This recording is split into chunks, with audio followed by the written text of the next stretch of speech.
Welcome to the second webinar in our expert webinar series featuring Georgette Dickman, adjunct professor at Fairleigh Dickinson University. This expert webinar series is part of a larger initiative between Washington State OSPI and Glean Education to build educator capacity to deliver structured literacy within an MTSS framework in our state. To learn more, please visit the links that are in the chat. And I would like to turn the time over to Jessica at Glean Education. Thank you, Rebecca. Glean Education is thrilled to be partnering with Washington State OSPI for this initiative. For those of you who do not yet know us, Glean Education partners with schools, districts, and states to deliver online training and web-based coaching. You can move the slide forward, please. And again. We help teachers understand current research and implement evidence-based literacy practices to improve student literacy outcomes. To learn more, you can visit us at gleaneducation.com or visit us at Facebook, YouTube, or Twitter at Glean Education. Next slide, please. This webinar is the second in a series of webinars this year on structured literacy within an MTSS framework, featuring some of the nation's top experts. If you haven't registered for them yet, we'll be putting the link in the chat so you can register there. Attendees who register and attend the full webinar are eligible for 1 clock hour per webinar. Next slide, please. Today, I am thrilled to introduce Georgette Dickman. Georgette Dickman is a New Jersey certified learning consultant, dyslexia specialist, Orton Gillingham therapist trainer, and certified academic language therapist. She's an upper-level curriculum coordinator at Fairleigh Dickinson University in the Center for Dyslexia Studies, Orton Gillingham Teacher Training Program. She was the assistant director of the graduate program in learning disabilities at Fairleigh Dickinson University and director of the Children's Dyslexia Center in Tenafly, New Jersey. For many years, Georgette has served as trustee of the Kildonan School in Amenia, New York. She served on the nominating committee, branch council, and examiner editorial board of the International Dyslexia Association and was a past president of the New Jersey branch. She continues to serve on the advisory board. She and her husband, Emerson, were recipients of the Margaret Bird Rawson Lifetime Achievement Award from the International Dyslexia Association in 2012. Please help me in welcoming Georgette Dickman. Thank you, Jessica. That was a lovely introduction. I'm a little tired from it. Hello, everyone. Good afternoon. It's a pleasure to be with you today in what seems to be in New Jersey, a return to normal.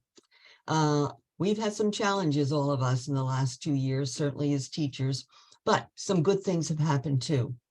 I became fairly proficient, I only say fairly, at Zooming, and I took advantage of what used to be my travel time so I could pop into webinars and seminars just like this one and learn from my colleagues. And as I listened, 2 things seemed to stand out. One was that our students are at the heart of every single thing that we do, every single thing that we think of. And the other thing is that reading is so vital in our country today. If we are to bring the gift of reading to our students that we care so much about, the best approach is through structured literacy, which brings us to our topic today. I wanted to show you this infographic that was made by Carolyn Cowan, who is a member of IDA. Many of you might be even down at IDA right now because they're having their national conference. And she put together the elements and the principles within structured literacy. And that's important. We're going to talk about that as we go along. But I think what really stands out is that IDA wanted us to know that all teachers need to know this information and need to be able to do it so that all of our students are going to read proficiently. So let's look at our agenda. We're going to do very lightly some basic facts. We're going to look very lightly at research support. How do students learn? What's involved in the process? And what are the clues in preschool and first grade that should tip us off that we need to be doing something? And then we're going to look at structured literacy, principles, and content. And because we really have a short time together today, I'm going to be giving you lots of resources so that whatever area you're interested in or you want to enrich your own knowledge in, you will be able to take that information and go to those resources and help yourself become an expert. We're also going to look at just a few structured language programs, a lesson plan, and then a little bit about implementation. So from the research, we have 3 critical questions. How do students learn to read? And why do some have trouble? And what can we do to help those children? So there are 3 very basic questions that if we answer, we will be able to help struggling readers. I love this infographic. Many of you may be aware of it and familiar with it. This was put together by a wonderful researcher, Hollis Scarborough, and she was up at Haskins Lab with the Liebermans, who did so much on phonemic awareness. And she was a member of the New Jersey branch of the International Dyslexia Association, a wonderful board member when I was president of that board. And she told us the story of how the rope came about.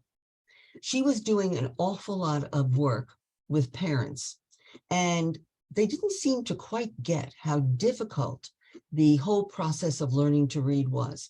And she said, how can I tell them? And all of a sudden it came to her, pipe cleaners. I'm going to use pipe cleaners, because she said the pipe cleaners can show the strands that are necessary, but yet one strand is not going to do it. They need to work together. So she divided the whole process into word recognition, which has got to come first. You have to get those squiggles off the page and put sound to them and put them into words so they make sense. And then the second part was the language comprehension, which of course our speech language people have been telling us forever that we should be watching that very carefully. So with her pipe cleaners entwined together, she said, let's look at word recognition, phonological awareness, decoding, and sight word recognition, wrap them together, give our students lots of support so they become increasingly automatic. And in the meantime, the language comprehension will be growing, background knowledge, their vocabulary, knowledge of different language structures, verbal reasoning, inferencing, and concepts of print. So all those come together, but it takes time. It doesn't happen overnight. And you will have skilled reading. There is one other infographic that I think I would like to share with you. And this is from Nancy Young. And this really is quite interesting because what she's done for us through her research and the research that was out there is divided readers into 4 different groups. And you notice she used color coding. The 4 different groups are the groups of learners. And naturally, we're going to have some learners in the green, go, 5 to 10%, that are going to learn to read no matter what. And then we go all the way down to the red, which is a little dangerous area. And we have 10 to 15% of children that are really going to need intensive instruction in order to learn. It has to be systematic, it has to be phonic based, and they're going to need lots and lots of repetition. Then we have a whole group of students in here, about 40 to 45%, and they're going to learn to read and write proficiently. However, they are going to need what she calls a code base, we call a phonic base, systematic, explicit instruction. So if you have a good phonic base approach in your school, those children, those 45% percent there, along with the other ones, can all be in a tier 1 program, which would be wonderful. And then, of course, we have some students, about 35%, that are going to read relatively easily, but they're going to need that extra help for spelling and written expression, which is so difficult for so many of our children. You can get this, a copy of this infographic either at IDA's website or at Nancy Young's.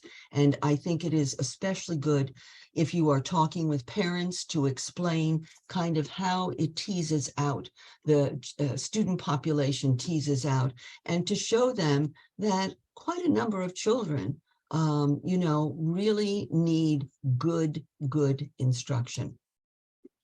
So now let's go and look at the scientific support for structured literacy. And there's lots out there. You'll see the people that down at the bottom that I took the information from. I picked out 7 things that I thought were good for what we were talking about tonight. So learning to read and write is based on language processes. And as I mentioned before, our speech language pathologists have been trying to tell us that for years. The other important thing that supports structural literacy is that we need accurate and fluent word recognition skills, absolutely essential. And that word recognition is driven because we want the students to look very, very carefully at the letter sequences. No guessing. You can look at pictures, you can enjoy the pictures in your book, but guessing is not the way to go. And for us as teachers, we want to quickly correct the oral reading errors that the students make, because then we're showing them it really is important to pay attention to print. Even if you have a student that makes a semantic mistake, for example, the student reads house instead of home. A lot of times you say like, well, you know, it didn't affect the meaning any. Pull them back, because you want them to understand that it is very, very important as they are beginning to read to pay attention to the print. Also, structured literacy, scientific support for it, tells us that English is a complex orthography, and we know that. It is complex, but it is very manageable. Hannah and Hannah, the researchers, told us way back in, I think it was 1987 or 88, that English is about 88% rule-based, so that, and it's organized, and the rules kind of repeat themselves, the patterns repeat themselves, so that we can tell children, yes, it's complicated because it's such a rich, beautiful language, but it's perfectly manageable. So English is very complicated. It's an opaque orthography as compared to, let's say, a Spanish or Finnish, which is a very transparent one-to-one correspondence of graphemes to phonemes, of letters to sounds. Another thing that scientific support is telling us is select your text for oral reading with the patterns that we've already taught the children. We don't want guessing, as we said before. And the other thing is, and I think you've already had a webinar on assessing fluency and charting progress in fluency. Assessment is essential, absolutely essential in structured literacy, to make sure that what we are providing to the student is what the student needs. So from those items, we're going to go to just a little warning from research. And research tells us that 75% of children whose help is delayed to age 9 or later, they're going to continue to struggle through school. So that's a pretty dire warning. But here's something that's a little more optimistic. 90% of our students with reading difficulties will achieve grade level in reading if they receive help by first grade. So that's it's urgent. We need to get going and make sure that all our students have what they need. So the question, why is learning to read so difficult for so many? Well, I'm going to give you a very simple answer, because it's not natural. We're pre-wired for language. We are not pre-wired to read. So reading, as we know, is a very complicated business. Think back to Hollis Scarborough's rope. It is quite complicated. So these are three wonderful books that I would like to refer you to. The first one I'm going to talk about is the one on the right, just for a second, and that's Dr. Stanislas Dehaene. He is a French neuroscientist, and he has wonderful videos on YouTube, and they're so enjoyable to watch. So this is one of his publications, but you can just sit back and relax and watch one of his videos and really increase your knowledge base on the reading brain. Mark Seidenberg, Language at the Speed of Sight, really is so good. Starts at the beginning, how we read, why people can't, sounds like our questions that we looked at, and what can be done about it. And Proust and the Squid is a beautiful read by Marianne Wolfe. I recommend that to you also. So the heart of the matter, what is the problem? Well, in the beginning, the problem is learning all the sound symbol correspondences, the phonics, and then comes an understanding for our children of the alphabetic principle. So just as an illustration, let's take that digraph, those two letters and one sound, CH. Here's a lovely little sentence that I put out for you. The mechanic fixed the machine in the church basement. Now, our English language really has three levels of language feeding into it quite predominantly. Anglo-Saxon, which is the oldest one, and those are our everyday words. Latin, French, which are more formal words, words of academia, and the Greek, the words that we use for science and medicine. So this sentence, mechanic, the first word, the CH says k, that's from the Greek. Machine, the CH says sh, that's from the Latin French. And the CH ch in church at the beginning and at the end comes from the Anglo-Saxon. So it is complicated, but again, I'm saying to you, perfectly manageable when you understand the layers of language and the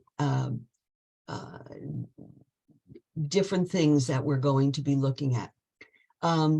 Looking at CH for spelling. Again, this is something that is a little bit complicated. So if I have a ch sound in the beginning, I just use a CH. If I have a ch sound at the end after a long vowel or a consonant, I'm going to use a CH. But if that sound comes after a short vowel, it's TCH. So we need to teach these patterns directly, and we need to teach them at a thinking level, at a cognitive level, which middle school and high school students certainly enjoy. So what does a struggling reader look like in preschool and first grade? Because that's a crucial area where we want to catch them before they fail. So in preschool, a child that would be struggling and might need a little extra support would be a child that the parents would relate, yeah, you know, Susie really didn't talk until a little bit later than her other sister. The students in preschool and kindergarten, the letters are confusing to them. They really can't hold on to the grapheme, and they can't associate a sound with it.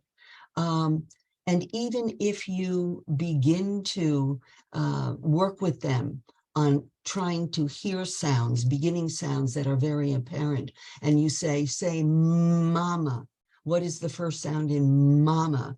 They really are not able to segment the sounds, because that's really an artificial task that we ask people to do because of co-articulation.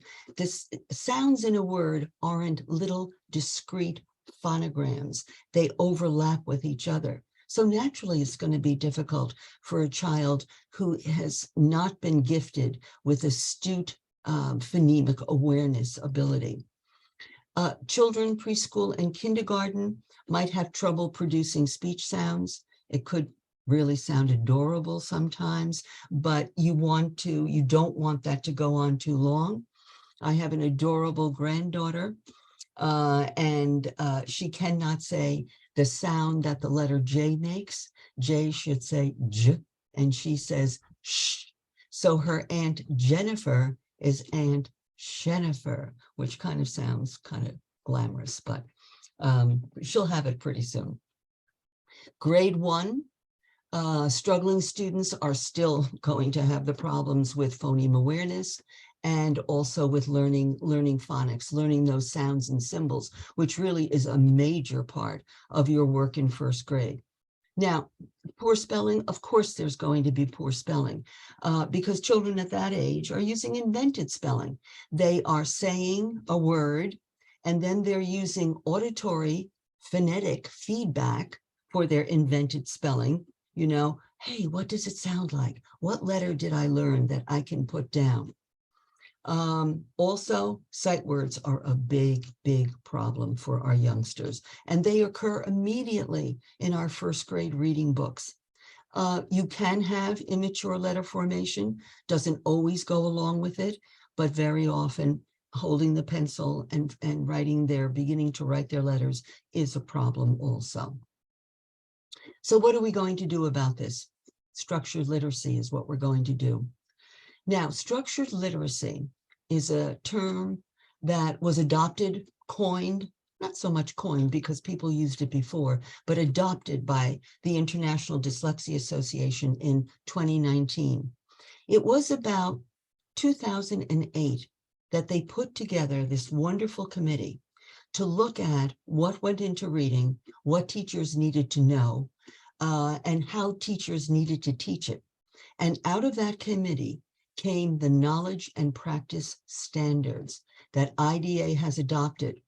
And many are my own university, Fairleigh Dickinson University, we applied, oh golly whiz, way back in, I think 2010 for our accreditation.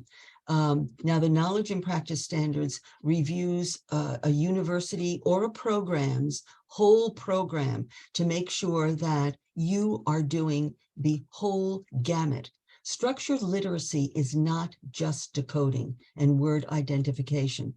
It is spelling, it is written expression, it is vocabulary and comprehension, and the certifications that you can get from the International Dyslexia Association will assure teachers that they're taking a credible course, and parents that their children, if they are in a school that has been accredited, that they are receiving the kind of instruction that they need in order to become proficient readers.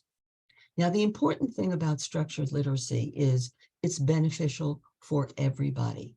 It's essential for our students that are struggling, but absolutely beneficial for all to learn to read.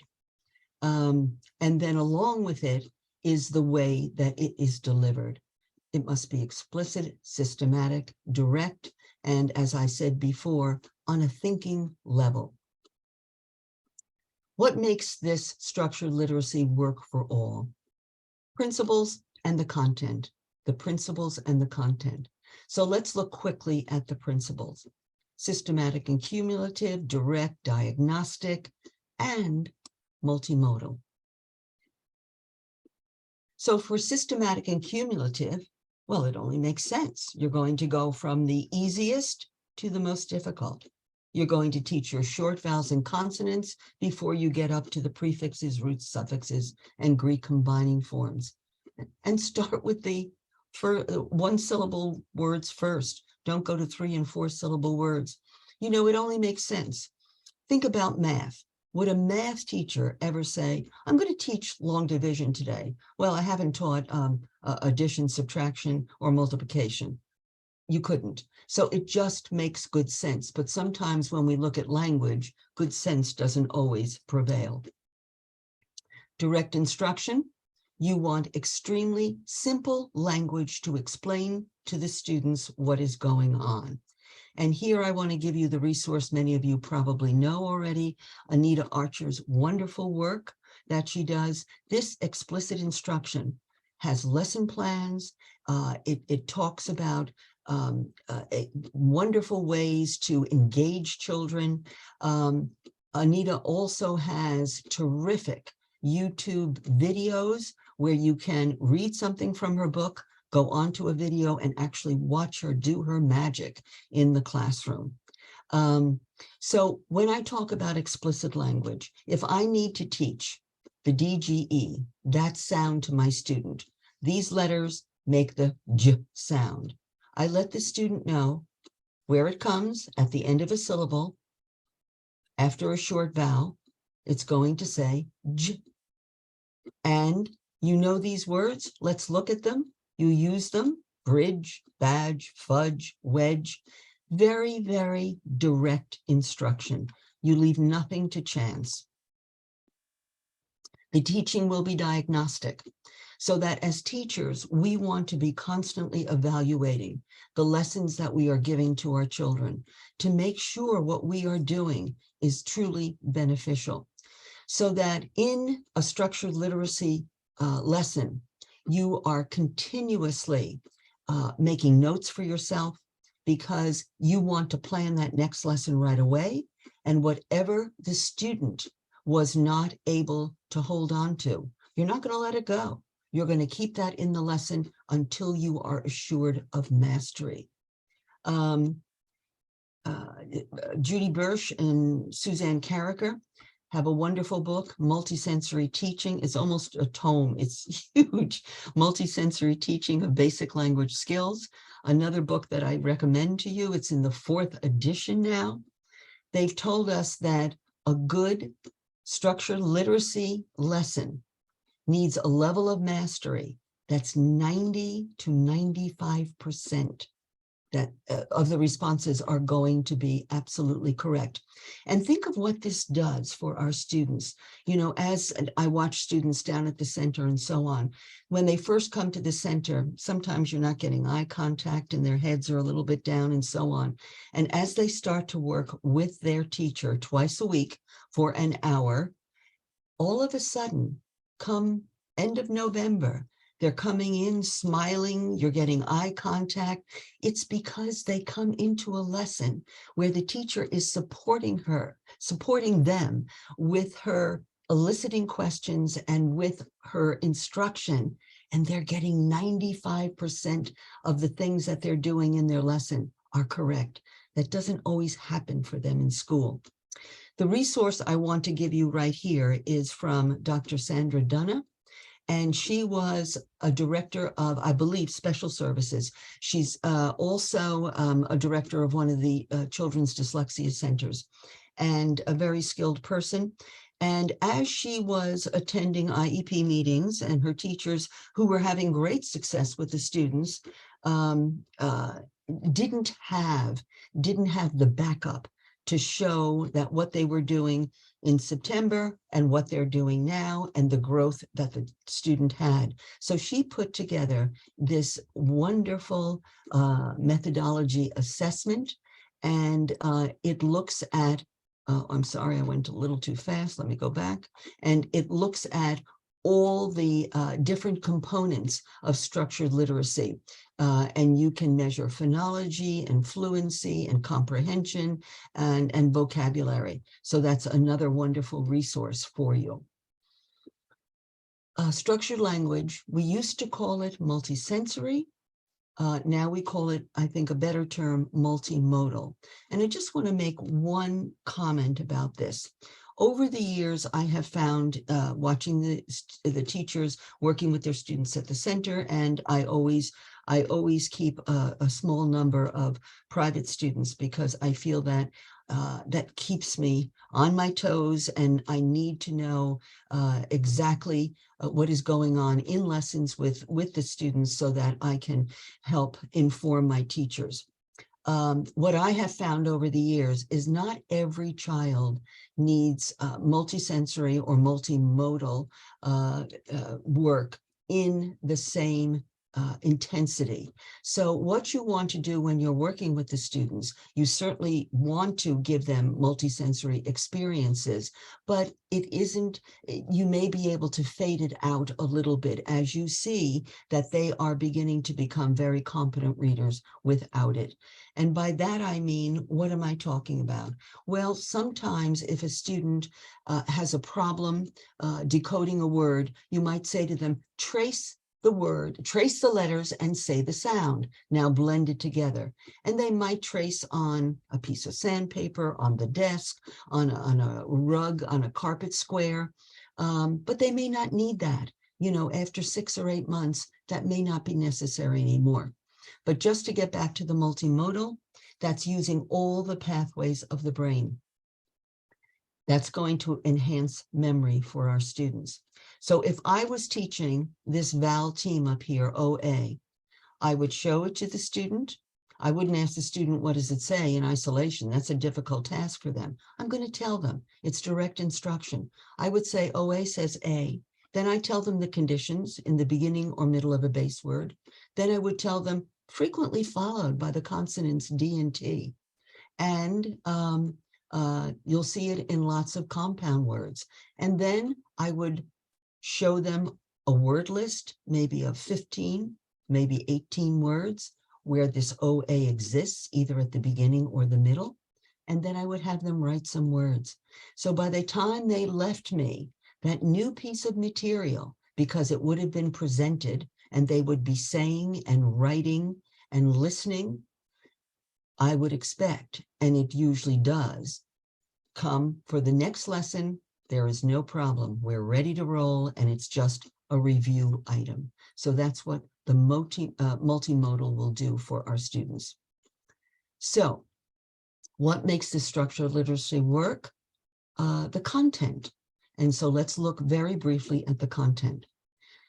The first one we're looking at is the phonology and the sound symbol association. So we already talked about this. So we want the students to know the patterns, the letters and the combinations in English, and match them to sound. Wonderful resources for you here. Sounds Abound. That's Hugh Katz, a great researcher, a speech language pathologist, and that's been around for a very long time and still remains a very excellent resource. Nyehouse has a wonderful reading readiness skills. Marilyn Adams has a whole classroom curriculum that is very, very teacher friendly for kindergarten teachers, and that might just fit the bill for you. And then Barbara Wilson has her Foundations Teacher Manual, which is terrific. And also David Kilpatrick's book is probably the latest in this line of succession, probably about 4 or 5 years old, and it really is quite excellent. It has an assessment, a phonemic awareness assessment test called the PAST. And in this book, this actually is a program, and there are lots and lots of pages. Once you have tested the student and see exactly where the child is as far as phonemic awareness is concerned, he has all the activities are all written out for you. So that really is a very wonderful resource for you. Phonics, of course, in phonics, we're going to have fluency. And also word identification, of course. 3 basic requirements, okay, are not only the phonics, but structural analysis. So we need to have the students breaking their words into parts. You can call them parts, syllables, because you want to get them into 2 and 3 syllable words as quickly as possible. So we want to teach them how syllables work in English. And then, of course, sight word recognition. And our hope is, as we are teaching through structured literacy, phonics, word identification, and structural analysis, all those patterns reside in the word form area of the brain, and we are able to retrieve them efficiently when they are needed. Fluency. I believe you had Jan Hasbrook here doing a wonderful webinar for you. She is the queen of fluency as far as I am concerned. So I am just going to give you a couple of thoughts, which I'm sure she elaborated on. It's not about speed, as I'm sure you were told. It is about appropriate phrasing and correct intonation. And Susan Carricker said it the best. It just sounds as if the reader is speaking. And one other thing that I learned from Jan Hasbrook is she has that wonderful chart with different grade levels and recommendations for how many words per minute a student should be reading.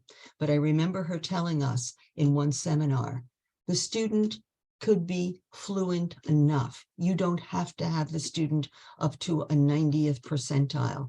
50th percentile, if the phrasing is appropriate and the intonation is correct, that can be enough. Here are some wonderful resources for your phonics and word identification activities. The first two books I want to call your attention to because they are especially important for people whose districts may have been using a whole language or a balanced literacy, because they're absolutely chocked full of good reasons on how to move from that kind of an approach that doesn't really fit the bill for everybody to an approach of structured literacy, which does fit the bill. This book right here by Barbara Fox is a self-paced program of instruction. I like it very much because you can go at your own speed. It gives you sound symbol association that we were never taught in college, any of us. Terms, talks about onset rhyme, talks about syllables, and so on. And Shifting the Balance is another one that is a really terrific book about rethinking and adjusting practices. And it's kind of like a gentle book that kind of moves you into it, because changing what you've done for a long time is difficult and you need practice doing it. Louisa Moats's book will give you deep knowledge and application of basic reading. And Wiley Blevins, I attended a wonderful workshop that he did over the summer, and this, he worked for 20 years in elementary school. I think he was first, second grade teacher, and it is a fresh look at phonics. He has wonderful lesson plans in there, and has a wonderful chapter on decodable readers for beginning readers that is not to be missed. So syllable type and syllable division. It's an important, powerful strategy for all students in tiers 1, 2, and 3. What is it going to do for our above average readers? It's going to boost their reading skills. And for our struggling readers, it's going to support, help grow those word identification skills and close the gap, which is what we want to do. So we have 6 syllable types and 6 syllable division patterns. So we need to teach our students the terminology so that we all have a common language, so we can talk about literacy within our lessons. So we teach our students at the center that a syllable is a unit or a piece, you could say, whatever is the right vocabulary for the age of the student that you're working with, of spoken or written language with one vowel sound. And many of our students will just clap out or chin bump or whatever to figure out how many syllables. That only works so far. So if we are looking at syllable instruction, camp, no problem there. One vowel sound, one syllable. Inflate, I've got 3 vowels there. But as you know, it is only a 2-syllable word because that E at the end of a word says nothing. Now you come to a word like slipped, and that's a little bit more complicated because the ED, I can see a vowel there, the student can see a vowel there, but the ED says t, and so that's only a 1-syllable word. So again, we need direct instruction telling our students this is how the system works in English. So this is a chart. I think it's going to be in the Padlet. You're welcome to use it. Please use it, that I made up years ago. And we use a clover as our mnemonic, our memory jog for the students, and every letter in clover stands for a syllable type. So I'm going to go through this very quickly. Many of you probably know this already. Closed syllable, you always look at what the vowel is doing. You tell your students that the vowel is the nucleus, the most important part, the most powerful part of the word. So you go to the vowel and you look at what's happening afterwards. And if I have 1, 2, or 3 consonants closing in that vowel, the vowel's going to be short, like in not and stamp and fetch. In my silent E syllable, I go to the vowel, I have a vowel, a consonant, and an E. And the E says nothing, but hops over that consonant and makes the vowel long, as in date and mule and classmate. In an open syllable, the vowel ends the syllable or the word, and that makes the vowel long, like in go and hobo. R controlled. I've got the vowel, but the R is right next to it. It is a consonant, but it's a special consonant because it controls, or it's bossy, some phonics books tell you. So the sound isn't long or short, it's something else because the R is influencing it, as in R, or In a vowel pair, that's easy. That we just call them vowel pairs to make it simple and direct. It's 2 vowels together. And then we tell our students sometimes short, as in head, sometimes long, as in boat. Sometimes it says something else. And those really are your diphthongs, but we don't use that language with our students. Just vowel pair, vowel team does it nicely. And then the last one, which is the last one you teach, is the consonant LE, because this is a stable unit. Only the consonant changes, but it's in 2-syllable words. It's the stable final unit of a base word. So you have words like bubble and pickle and rifle, mostly 2-syllable, occasionally a 3-syllable like triangle. So that is your 6-syllable types. And here I have 6 words that start with an N. And just take a minute. I'm going to give you about 10 seconds and do a little test and see if you can match them up with their syllable types. Gives me a chance to get a sip of water.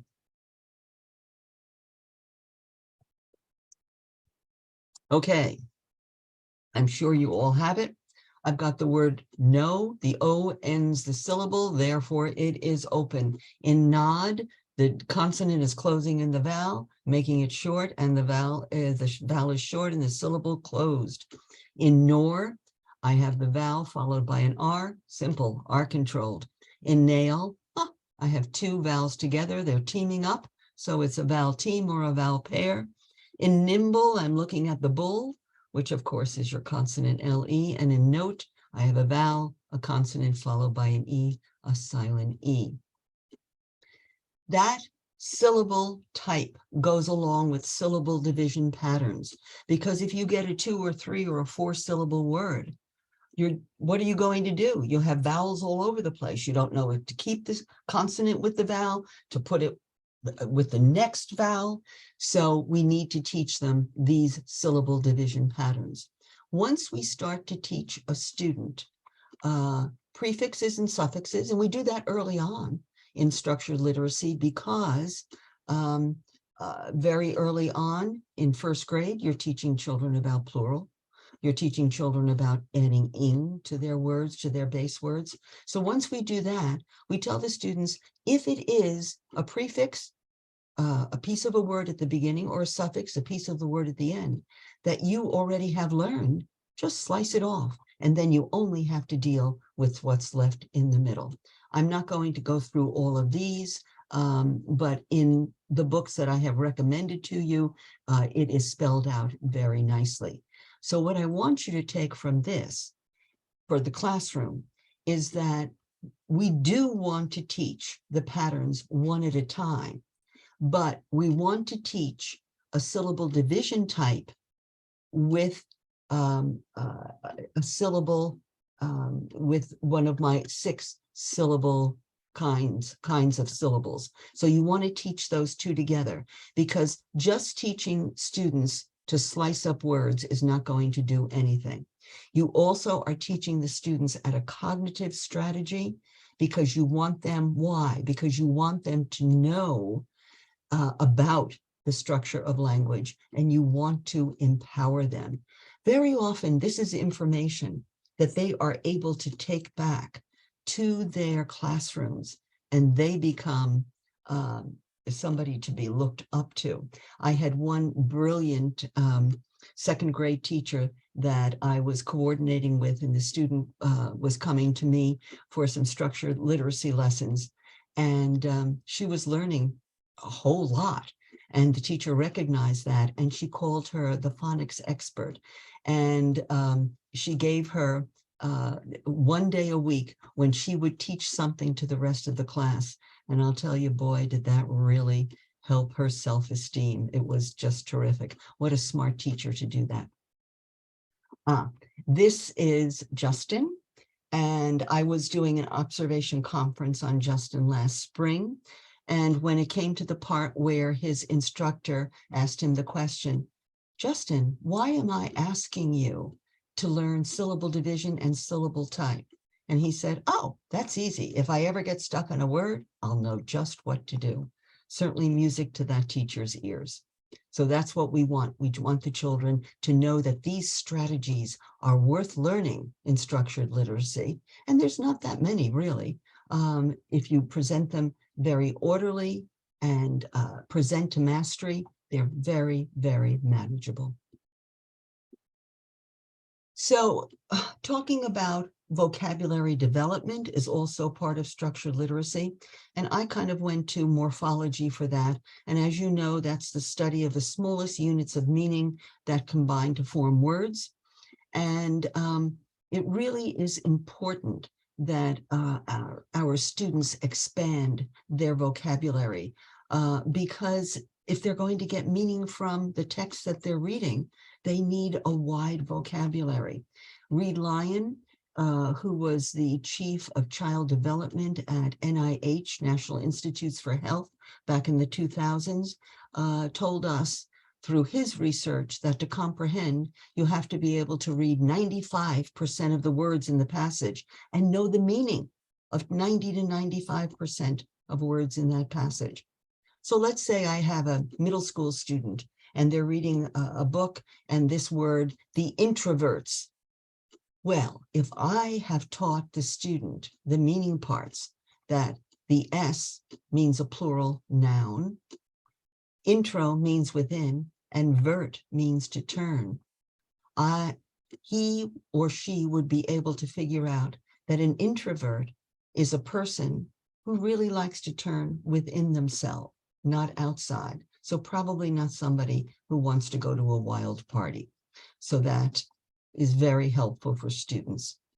Resource for morphology and vocabulary development. We had the wonderful book that Marcia Henry wrote. This is in its second edition, and it is specifically made for general educators and special educators. She has the most wonderful approach to teaching morphology, and lesson plans again in there. And just today I was having a discussion curriculum meeting, Fairleigh Dickinson University, and we were talking about bumping up the content words within our structured language lessons and to include that into our teacher training program. And I said, oh, we have to go to Marcia Henry's book because in the back, in one of her appendices, she has put down words from history. So she'll have words that are important for middle schoolers and high schoolers to know about the Revolutionary War, about the Civil War, about the war in Korea, and so on. And she's done all that work for us. So that's a wonderful resource for you. Vocabulary through morphemes. This is a book written by Susan Ebers. And this article here, you can get it right off this website, is a wonderful article, Morphological Awareness Strategies for General and Special Education Classrooms, a vehicle for vocabulary enhancement. Bringing Words to Life, Isabel Beck, wonderful book. You go right here and you get a free study guide, and she helps you also select books that are important to grow our students' vocabularies. And then this book is really terrific. This is, to me, relatively new. I just recently purchased it. And it is wonderful if you are working with middle and high school students, probably students from, well, depending, 4th or 5th grade on, because it takes the most common prefix, roots, and suffixes. And she prepares the lessons for you. But what goes along with it are these laminated pages that are just that particular morpheme. And in it, it has a section that says, good to know, interesting facts. And she has unearthed interesting information about that particular piece. I just did a lesson with a student on the suffix nis, N-E-S-S, which indicates a noun ending. And the little piece of information that she gave us is that nis is actually a base word. And it means that piece of land that goes into a body of water. It's not used today, but it is a base word, which was a great surprise to us. And again, your middle and high school students love this kind of thing. What was the other thing I was going to tell you about NIS? I don't know. It's gone now. Okay, syntax is very important too under structured literacy, and we attend to it. So we have this sentence, the tall boy walked over the bridge. Makes good sense. I have a picture in my mind of what's going on. I comprehend it perfectly. But if I take those same words and I said, walk boy, tall bridge, over the, makes absolutely no sense. So syntax is our set of principles that dictate sequence and function of words. Yes, we're going to be looking at grammar, but not the old-fashioned way that we used to look at it in isolation, doing nothing, not adding to anything at all. We're going to look at sentence variation. So we want our students to learn about simple, compound, and complex sentences. We do want them to learn the mechanics. We do want them to put punctuation and capitalization and commas in the right place, but we're going to do it within authentic writing, and syntax plays a role. Syntax is very important because if you look down here, your dinner or your dinner, one leaves you nourished and the other one leaves you dead. So correct grammar saves lives. A wonderful resource for you here, and also videos. Go on to Margie Gillis's website. She has lots of videos of herself and teachers working in classrooms, teaching children, elementary children also, about syntax, and they're wonderful videos and very instructive. Comprehension, just a few things on comprehension. You want to choose a few strategies and keep at it. Keep those strategies and implement them throughout the year. Don't do a buckshot approach where you're trying to teach a whole lot of them. Right now, I'm working with one of my students on the gist, which actually is really feeds right into summarizing, which is very difficult for our students also. But we're doing it within the context of his social studies class. Good to use informational text because that's going to build the student's background knowledge. And we want with comprehension to select independent reading, focusing on meaning, not decoding, because the decoding is sometimes, because it has to be the things that you've already taught. It won't have the rich vocabulary and language that we want our students to have. So if you have a student that's struggling, maybe, maybe they need an audio to listen to, but while you're teaching them a particular strategy. If you're with them or with the whole class, you can be reading out loud to counteract and not embarrass the students that it would be difficult. The text would be difficult for them to read by themselves. Your resources here, University of Texas at Austin, another wonderful website. Also, Structured Literacy Interventions by Louise Spear Swirling is excellent, and Nancy Hennessy. She was a special education supervisor and a classroom teacher. So she's been in the trenches, and she wrote this marvelous book, The Reading Comprehension Blueprint, because to me, teaching comprehension is the most difficult thing. Word has it that she's working on not a textbook, but a workbook right now that will accompany it, so that we as teachers will have some extra information that we can use with our students. Georgette, just a heads up, we have about 5 minutes left. 5 minutes, okay. So some evidence-based structured literacy programs. I put this together for you so you could take a look. Not all of them do everything, but alphabetic phonics, for an example, does. So you have phonemic awareness, phonics, fluency, vocabulary, comprehension, spelling, handwriting. Slingerland is also very big on handwriting and written expression, plus a practicum and a certification. So teachers know this is what I would get if I enrolled in this course. Great Leaps, they focus on phonemic awareness, phonics, and fluency. Language is Jane Green's program.